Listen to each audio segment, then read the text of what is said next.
Welcome to my channel. My name is Shalini. आज हम पढ़ने वाले हैं क्लास 9 चैप्टर का सेकंड स्टेट जो हम पढ़ेंगे दैट इज लिक्विड स्टेट। तो हमने लास्ट वीडियो में सॉलिड स्टेट को काफी अच्छे से डिटेल में डिस्कस किया था, सारी प्रॉपर्टी डिस्कस करी थी। आज इसलिए हम लोग लिक्विड स्टेट के बारे में डिस्कस करेंगे। चलिए स्टार्ट करते हैं। आज हम डिस्कस करने वाले हैं कि लिक्विड स्टेट जो है उसकी शेप किस तरह रहती है, रेगुलर होगी या इरेगुलर होगी, चेंज हो जाएगी, या फिर वॉल्यूम कैसा है, density, compressibility, fluidity, mechanical strength, diffusion, viscosity, freezing, melting point and boiling point and evaporation.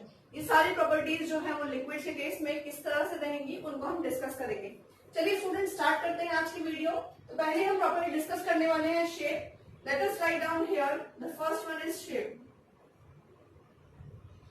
तो स्टूडेंट्स लिक्विड्स की शेप वही होती है जिस कंटेनर में उस लिक्विड को डाला जाता है। मतलब अगर हम किसी लिक्विड को ग्लास में डालते हैं तो वो ग्लास की शेप ले लेगा, और अगर उस लिक्विड को हम किसी बाउल में डालेंगे तो बाउल की शेप लेगा, किसी टब में डालेंगे तो वो टब की शेप लेगा। It means the shape of liquid is not fixed, it changes with the container in which it is poured, right. तो शेप कैसी रहेगी? Shape is not fixed, shape is not fixed, it changes with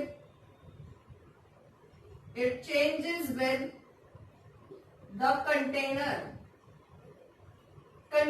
के साथ में shape जो है वो change होती रहेगी। इट मीन्स लिक्विड्स की शेप फिक्स नहीं होती है, ठीक है। सेकेंड प्रॉपर्टी पे चलते हैं। Second is volume. Volume fix रहता है लिक्विड का। मींस अगर मैं कहूं कि मैंने 1 लीटर लिक्विड लिया है और अगर मैं उसको किसी टम्बलर में डाल रही हूँ, किसी बीकर में डाल रही हूँ या किसी टब में डाल रही हूँ, तो 1 litre amount will be 1 litre amount, उसमें कोई चेंज नहीं आएगा। इसका मतलब 1 litre is 1 litre there also. Volume does not change but shape changes according to the container. So volume of liquid is fixed.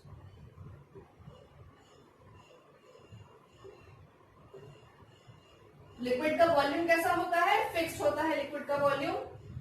चलिए नेक्स्ट प्रॉपर्टी में चलते हैं। Next is density.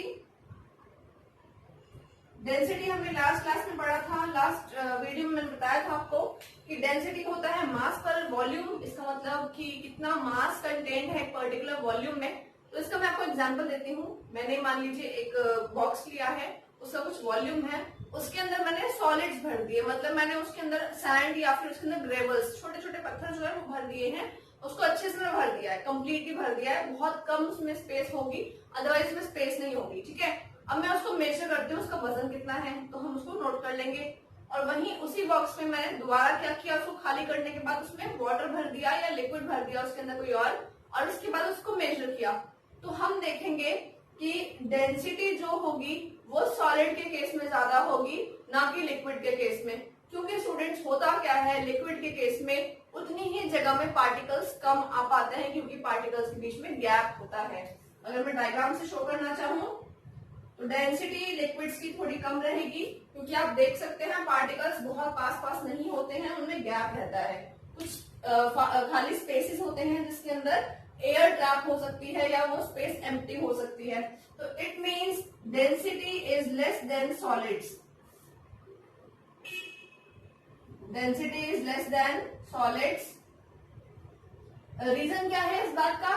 Because particles are little far away, particles are not closely packed. Close packing नहीं है उन particles की, काफी दूर दूर पार्टिकल्स हैं, they are little far away from each other. तो डेंसिटी कैसी है इनकी? कम है सॉलिड्स के कंपैरिजन में। नेक्स्ट प्रॉपर्टी पे चलते हैं हम। Next property is compressibility. तो फोर्थ प्रॉपर्टी जो हम डिस्कस करेंगे that is compressibility.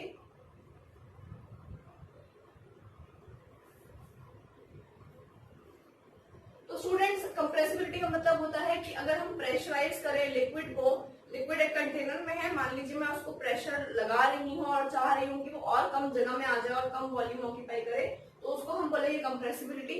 So liquid की कंप्रेसिबिलिटी कैसी होगी? हमने सॉलिड्स के केस में देखा कि हम उसको कंप्रेस नहीं कर सकते हैं। लाइक मैंने एग्जांपल दिया था, अगर मैं इसको कंप्रेस करना चाहूँ तो मैं नहीं कर पा रही हूँ। इसी तरह से अगर हम लिक्विड्स को देखेंगे, अगर लिक्विड है किसी कंटेनर में तो वो भी बहुत कम कंप्रेस होगा या ना के बराबर कंप्रेस होगा। इट मीन्स लिक्विड्स में कंप्रेसिबिलिटी भी बहुत कम होती है, बहुत रेयर होती है, और कंप्रेसिबिलिटी अगर होगी भी तो बहुत कम उसका अमाउंट होगा, उसका परसेंटेज काफी कम होगा। क्यों कंप्रेस हो जाते हैं अगर होते भी हैं तो? क्योंकि आप देख पा रहे हो उनके बीच में स्पेसेस हैं, तो एक टाइम तक आप प्रेशर लगा के उनको थोड़ा सा पास ला सकते हो, पार्टिकल्स को थोड़ा सा उनको प्रेशराइज करोगे, कंप्रेस करोगे तो पार्टिकल्स हल्का फुल्का पास में आ जाएंगे, है ना। जब तक वो स्टेबल रहेंगे उतनी कंडीशन तक तो वो पास में आ सकते हैं। तो कंप्रेसिबिलिटी इज सॉलिड्स में कंप्रेसिबिलिटी क्या होती है? Very less. Compressibility is more than solids. Solid से ज्यादा कंप्रेसिबल होते हैं liquids, but it is very very less, but still it is very very less. तो कंप्रेसिबिलिटी है तो कम, काफी कम है, बट है थोड़ी बहुत, सॉलिड से थोड़ी ज्यादा होगी, ठीक है। Next property number 5 is fluidity, fluid nature. Fluid nature का मतलब क्या होता है स्टूडेंट्स? दो चीजें होती हैं, कुछ चीजें सॉलिड्स रिजिड्स होती हैं, कुछ चीजें फ्लूइड होती हैं। रिजिड वो होते हैं जो बिल्कुल भी फ्लो नहीं कर सकते हैं, फ्लूइड्स वो होते हैं जो फ्लो कर सकते हैं। तो आपको पता है लिक्विड्स फ्लो कर सकते हैं, आप लिक्विड्स को अगर थ्रो करेंगे, अगर ग्लास में लिक्विड है उसको आप फैला देंगे तो वो फ्लो करेगा, कुछ एक डिस्टेंस तक वो जाएगा, ट्रैवल करेगा, है ना। तो इसका मतलब liquids have the property to flow. तो हम लिख लेते हैं liquids have property to flow. तो लिक्विड्स में प्रॉपर्टी होती है फ्लो करने की, पार्टिकल्स जो है वो फ्लो कर जाते हैं। इसका रीजन क्या होगा, क्यों फ्लो करते हैं पार्टिकल्स लिक्विड के? रीजन ये होगा कि पार्टिकल्स के बीच में इतनी ज्यादा फोर्स ऑफ अट्रैक्शन नहीं है, पार्टिकल्स स्ट्रांगली या टाइटली पैक नहीं होते जैसे लिक्विड्स, जैसे सॉलिड्स में था। तो पार्टिकल्स यहाँ पे क्या होते हैं, इजिली स्लिप कर जाते हैं, इजिली फ्लो कर जाते हैं। अगर आप वाटर लीजिए ग्लास में, उसको आप फैला दीजिए, वो फैल जाएगा, वो फ्लो कर जाएगा, जस्ट बिकॉज पार्टिकल्स बहुत टाइटली या क्लोजली पैक नहीं है। बट अगर इस मार्कर को मैं नीचे फेंक देती हूँ तो ये फ्लो नहीं करेगा, ये वहीं रुक जाएगा एक जगह पे जाके, बिकॉज मार्कर की फ्लोइंग नेचर नहीं है, वो हार्ड है, रिजिड है, इसके पार्टिकल्स बिखरेंगे नहीं, फ्लो नहीं करेंगे, है ना। तो रीजन क्या है, लिक्विड्स में particles have less force of attraction. Force of attraction यहाँ बहुत कम होती है पार्टिकल्स के बीच में, जिसकी वजह से ये फ्लूइड नेचर का होता है। चलिए स्टूडेंट्स नेक्स्ट प्रॉपर्टी डिस्कस करते हैं, mechanical strength. Mechanical strength,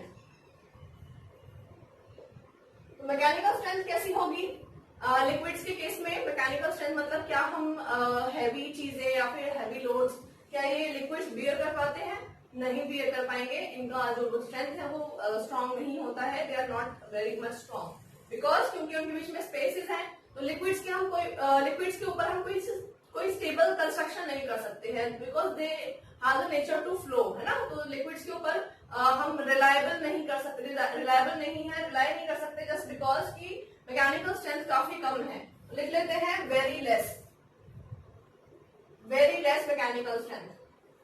Now next property is melting point and boiling point.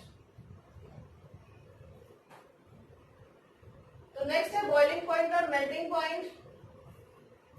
तो स्टूडेंट्स आप जानते हैं जो अगर हम बात करते हैं मेल्टिंग एंड बॉइलिंग पॉइंट की, तो लिक्विड्स को अगर हम बॉईल करेंगे, वैसे वो ऑलरेडी लिक्विड स्टेट में है तो बहुत जल्दी बॉईल कर जाते हैं, और अगर वो हमारे नेचर में लिक्विड स्टेट में एग्जिस्ट कर रहा है, इसका मतलब वो ऑलरेडी मेल्ट हो चुका है ना। आप आइस का एग्जांपल लीजिए, आइस सॉलिड है, सॉलिड आइस कब मेल्ट करी होगी, किस टेम्परेचर पे? 0 डिग्री पे आने पर वो हमारे एनवायरमेंट में आने के बाद वो पिघल जाती है, वो मेल्ट हो जाती है। इसका मतलब क्या है, 0 डिग्री बहुत कम टेम्परेचर है, 0 डिग्री सेल्सियस, उस पर वो मेल्ट कर गई, तो मेल्टिंग पॉइंट तो काफी कम हुआ ना इसका। एंड अगर बॉइलिंग पॉइंट की बात करते हो तो 100 डिग्री सेल्सियस पे वो बॉइल भी हो जाता है ना, 373 केल्विन पे। तो मेल्टिंग एंड बॉइलिंग पॉइंट दोनों ही कम होते हैं लिक्विड्स के केस में। हम लिख लेते हैं ये भी very very less, boiling point भी और मेल्टिंग पॉइंट भी दोनों कम होते हैं लिक्विड्स के केस में।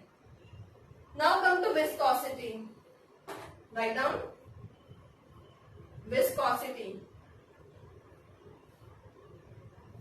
विस्कोसिटी प्रॉपर्टी क्या होती है स्टूडेंट्स? विस्कोसिटी वर्ड आया है विस्कस से। विस्कस का मतलब होता है कोई लिक्विड कितना विस्कस है, मतलब थिक है। आप एग्जाम्पल लीजिए हनी का और वाटर का। अगर मैं हनी की एक ड्रॉप लगाती हूँ किसी स्लैंटिंग सरफेस के यहाँ पे और फिर देखती हूँ कि वो कैसे फ्लो कर रहा है, हनी की एक ड्रॉप। आप खुद सोचो, इमेजिन करके देखो, आपने देखा होगा, आप कर भी सकते हो, घर में सबके पास हनी होता है। हनी की एक ड्रॉप लगाइए और उसको नोटिस करो कि वो कैसे फ्लो हो रहा है। वो बहुत स्लो फ्लो करेगा, स्लो स्लो मूव करेगा, जस्ट बिकॉज क्योंकि वो बहुत थिक लिक्विड है। थिक लिक्विड को हम बोलते हैं विस्कस, मतलब विस्कोसिटी नेचर है उसका, विस्कस है वो लिक्विड। बट अगर मैं यहीं पे एक मिल्क की ड्रॉप लगाती हूँ या एक वाटर की ड्रॉप लगाती हूँ तो वो बहुत जल्दी फ्लो कर जाएगा। क्यों जल्दी फ्लो कर गया? क्योंकि वो इतना विस्कस था ही नहीं। विस्कस मतलब वो इतनी थिकनेस था ही नहीं उस सॉल्यूशन की। विस्कोसिटी का मतलब होता है, ये वर्ड आया है विस्कस से। विस्कस का मतलब होता है thickness of liquid, thickness of liquid, कि हमारा लिक्विड जो है वो कितना थिक है। ठीक है, तो विस्कोसिटी जो है अगर हम कंपेयर करेंगे दो लिक्विड्स की, मैं कंपेयर करके लिख रही हूँ यहाँ पे। मैं एग्जांपल ले रही हूँ वाटर और मैं एग्जांपल ले रही हूँ मिल्क, फिर मैं एग्जांपल ले रही हूँ ऑयल एंड एग्जांपल ले रही हूँ हनी।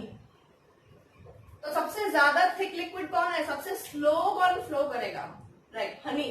हनी की विस्कोसिटी सबसे ज्यादा है। उससे कम विस्कोसिटी ऑयल की होगी, उससे भी कम मिल्क की होगी और सबसे कम वाटर की होगी। तो this is the nature of fluidity, मतलब कितनी स्पीड से, how speedily these liquids can flow, these liquids can flow, इसको कहते हैं हम लोग विस्कोसिटी, विस्कस नेचर। ठीक है स्टूडेंट्स, नेक्स्ट प्रॉपर्टी में चलते हैं। Next property is freezing. Freezing का मतलब होता है conversion of liquid into solids. अगर हम किसी लिक्विड को कोल्ड टेम्परेचर प्रोवाइड करेंगे तो एक टेम्परेचर ऐसा आएगा जिसपे वो फ्रीज होना स्टार्ट हो जाएगा, उसका फ्रीजिंग पॉइंट आ जाएगा, है ना। फ्रीजिंग पॉइंट का मतलब है वो टेम्परेचर जिसपे लिक्विड कन्वर्ट हो जाए सॉलिड के अंदर। तो वाटर के केस में वो टेम्परेचर होता है 0 डिग्री सेल्सियस, जिसपे वाटर फ्रीज हो जाता है। तो हम लिख लेते हैं freezing. Freezing point is the temperature at which liquid starts freezing या starts to convert into solid state, है ना। तो एग्जांपल लिख लेते हैं हम लोग। यहाँ पे वाटर लिखा हमने, वाटर को यहाँ पे टेम्परेचर दिया 0 डिग्री सेल्सियस, तो वाटर बन जाएगा आइस। और यहाँ पे वाटर क्या था? Liquid state. मैंने ब्रैकेट में L लिखा है, इसका मतलब ये लिक्विड स्टेट में है। 0 डिग्री सेल्सियस पे water can be converted into ice, वो सॉलिडिफाई हो जाएगा। ठीक है, तो this temperature is known as freezing. Freezing point वो होता है जिसपे कोई भी लिक्विड कन्वर्ट हो जाए आइस में या फिर उसके सॉलिड स्टेट में। ठीक है students, next and last point is evaporation. Evaporation, तो इवेपोरेशन भी सिमिलरली फ्रीजिंग की जैसा ही टेम्परेचर है। वो टेम्परेचर, वो प्रॉपर्टी लिक्विड्स की जिसमें लिक्विड्स कन्वर्ट हो सकते हैं वेपर स्टेट में, वेपराइज स्टेट में। अगर हम हाई टेम्परेचर प्रोवाइड करेंगे और उस टाइम पे लिक्विड अपना स्टेट छोड़ करके कन्वर्ट हो जाए गैसियस स्टेट में, तो उसे हम कहते हैं evaporation. Evaporation is that temperature, या फिर इसे कह सकते हैं हम लोग दो चीजें हैं स्टूडेंट्स यहाँ पे। बॉइलिंग अलग होती है, इवेपोरेशन अलग होती है। बॉइलिंग होगी बॉइलिंग पॉइंट पर, जैसे वाटर है वो बॉइल होता है 100 डिग्री सेल्सियस पर। बट अगर मैं कहूं कि इवेपोरेशन, तो इवेपोरेशन तो रूम टेम्परेचर पे भी हो जाता है। मतलब अगर मैंने ग्लास ऑफ वाटर फैला दिया है एक रूम में, अपने घर पे करके देख सकते हैं, तो बिना बॉइल करे, आप उसको बॉइल नहीं कर रहे हैं, आपने उसको 100 डिग्री टेम्परेचर नहीं दिया, बट स्टिल वो वाटर 1-2 घंटे में या 3 घंटे में या फिर आप नेक्स्ट डे देखेंगे तो वो गायब हो जाएगा। क्यों गायब हो जाएगा? जस्ट बिकॉज वो इवेपोरेट हो गया। इवेपोरेशन किसी भी टेम्परेचर पे हो सकती है बिलो इट्स बॉइलिंग पॉइंट, किसी भी लिक्विड के लिए। तो हम लिख लेते हैं evaporation is the conversion of liquid into its vapour state, liquid into its vapour state below its boiling point, below its boiling point. Example है water, water evaporates at room temperature. आप जानते हो रूम टेम्परेचर पे भी water जो है वो evaporate होता है, इवेपोरेशन हो जाता है बॉइलिंग टेम्परेचर दिए बिना भी। ठीक है स्टूडेंट्स, तो आज हमने जो प्रॉपर्टी पढ़ी है लिक्विड के बारे में उनको देख लेते हैं एक बार। हमने डिस्कस किया शेप, तो शेप जो है वो फिक्स नहीं होती है, shape is not fixed. Liquid के केस में आप चेंज करती है वो कंटेनर के साथ, जिस कंटेनर में आप डालेंगे उस कंटेनर की वो शेप लेगा। नेक्स्ट है वॉल्यूम, तो volume of liquid is fixed. Volume of liquid जो रहती है वो वॉल्यूम फिक्स रहती है, चाहे आप उसको किसी भी कंटेनर में डाल दीजिए। डेंसिटी, डेंसिटी जो होती है वो लेस देन सॉलिड होती है, सॉलिड से कम डेंसिटी होगी। रीजन क्या होगा कि they are not closely packed, वो इतनी क्लोजली पैक्ड नहीं होते हैं लिक्विड्स के पार्टिकल्स। नेक्स्ट हमने देखा कंप्रेसिबिलिटी, कंप्रेसिबिलिटी जो होती है वो ज्यादा होती है सॉलिड्स के कंपैरिजन में। थोड़े बहुत प्रेस हो जाते हैं लिक्विड्स, बट बहुत ज्यादा कंप्रेस नहीं हो पाते हैं। नेक्स्ट फ्लूइड नेचर, तो आप जानते हैं liquids have property to flow, liquids flow कर सकते हैं, वो रिजिड नहीं होते हैं, फ्री होते हैं फ्लो करने के लिए। ठीक है स्टूडेंट्स, इसका रीजन क्या है, उनमें लेस फोर्स ऑफ अट्रैक्शन होती है, this is the only reason. Next है मैकेनिकल स्ट्रेंथ, मैकेनिकल स्ट्रेंथ बहुत कम होती है, बहुत कम स्ट्रेंथ है इनकी, इस पे हम कंस्ट्रक्शन नहीं कर सकते हैं लिक्विड पे, बिकॉज वो फ्लो कर जाते हैं, फ्लूइड नेचर है। And melting point and boiling point बहुत कम होता है। विस्कस नेचर, मतलब कुछ लिक्विड्स ऐसे होते हैं जो विस्कस होते हैं, वो थिक होते हैं, लिक्विड बहुत धीरे धीरे फ्लो करते हैं, तो उसका एग्जाम्पल होता है हनी। ऐसा क्यों होता है, क्योंकि उसके बीच में फोर्स ऑफ अट्रैक्शन काफी ज्यादा है, उसके पार्टिकल्स काफी ज्यादा अट्रैक्टेड हैं, तभी ऐसा हो रहा है। बट वाटर में ऐसा नहीं है, इतनी अट्रैक्शन नहीं है, मिल्क में भी इतनी अट्रैक्शन नहीं है जितनी अट्रैक्शन हनी के अंदर होती है पार्टिकल्स में। ठीक है स्टूडेंट्स, नेक्स्ट इज फ्रीजिंग, तो freezing point is the temperature at which liquid start converting to solid state, solid state में कन्वर्ट हो जाए तो उसे हम फ्रीजिंग कहेंगे। वही इवेपोरेशन होता है जब कोई भी लिक्विड कन्वर्ट हो जाए उसके वेपर स्टेट में बिलो इट्स बॉइलिंग पॉइंट। तो यहाँ पे ध्यान देने वाली बात यह है कि वो बिलो इट्स बॉइलिंग पॉइंट होना चाहिए, उसका बॉइलिंग पॉइंट रीच नहीं होना चाहिए।